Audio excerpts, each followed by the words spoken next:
একজন অবিশ্বাস্যের বিশ্বাস। আমি রুমে ঢুকেই দেখি সাজিদ কম্পিউটারের সামনে উবু হয়ে বসে আছে, খটাখট কি যেন টাইপ করছে। আমি জগ থেকে পানি ঢালতে লাগলাম, প্রচণ্ড রকমের তৃষ্ণায় বুক ফেটে যাবার জোগাড়। সাজিদ কম্পিউটার থেকে দৃষ্টি সরিয়ে আমার দিকে তাকিয়ে বলল, কি রে, কিছু হইল? আমি হতাশ গলায় বললাম, না। তার মানে তোকে 1 বছর ড্রপ দিতেই হবে? সাজিদ জিজ্ঞাসা করলো। আমি বললাম, কি আর করার, আল্লাহ যা করেন ভালোর জন্যই করেন। সাজিদ বলল, তোদের এই একই দোষ, বুঝলি? দেখছিস পুরো অ্যাটেন্ডেন্সের জন্য 1 বছর ড্রপ খাওয়াচ্ছে, তার মধ্যেও বলছিস আল্লাহ যা করে ভালোর জন্যই করে। ভাই, এখানে কোন ভালোটা তুই পাইলি বলতো? সাজিদ সম্পর্কে কিছু বলে নেওয়া দরকার। আমি আর সাজিদ রুমমেট। সে ঢাকা বিশ্ববিদ্যালয়ে মাইক্রোবায়োলজিতে পড়ে।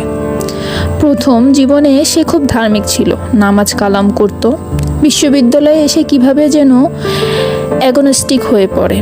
আস্তে আস্তে স্রষ্টার উপর থেকে বিশ্বাস হারিয়ে ফেলে। এখন পুরোপুরি নাস্তিক হয়ে গেছে। ধর্মকে সে এখন আবর্জনা জ্ঞান করে। তার মতে পৃথিবীতে ধর্ম এনেছে মানুষ, আর ঈশ্বর ধারণাটি এইরকম স্বার্থন্বেষী কোনো মহলের মস্তিষ্ক প্রসূত। সাজিদের সাথে এই মুহূর্তে তর্কে জড়াবার কোনো ইচ্ছা আমার নেই, কিন্তু তাকে একদম ইগনোর করেও যাওয়া যায় না। আমি বললাম, আমার সাথে তো এর থেকেও খারাপ কিছু হতে পারতো, ঠিক না? আরে, খারাপ হবার আর কিছু বাকি আছে কি?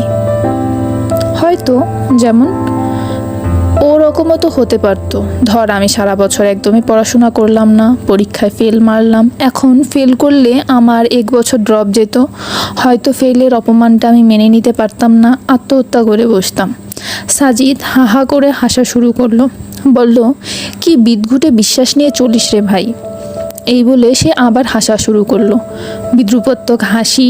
রাতে সাজিদ আমার সাথে আরও 1 দফা তর্ক করলো। সে বলল, আচ্ছা, তোরা যে স্রষ্টায় বিশ্বাস করিস, কিসের ভিত্তিতে? আমি বললাম, বিশ্বাস 2 ধরনের।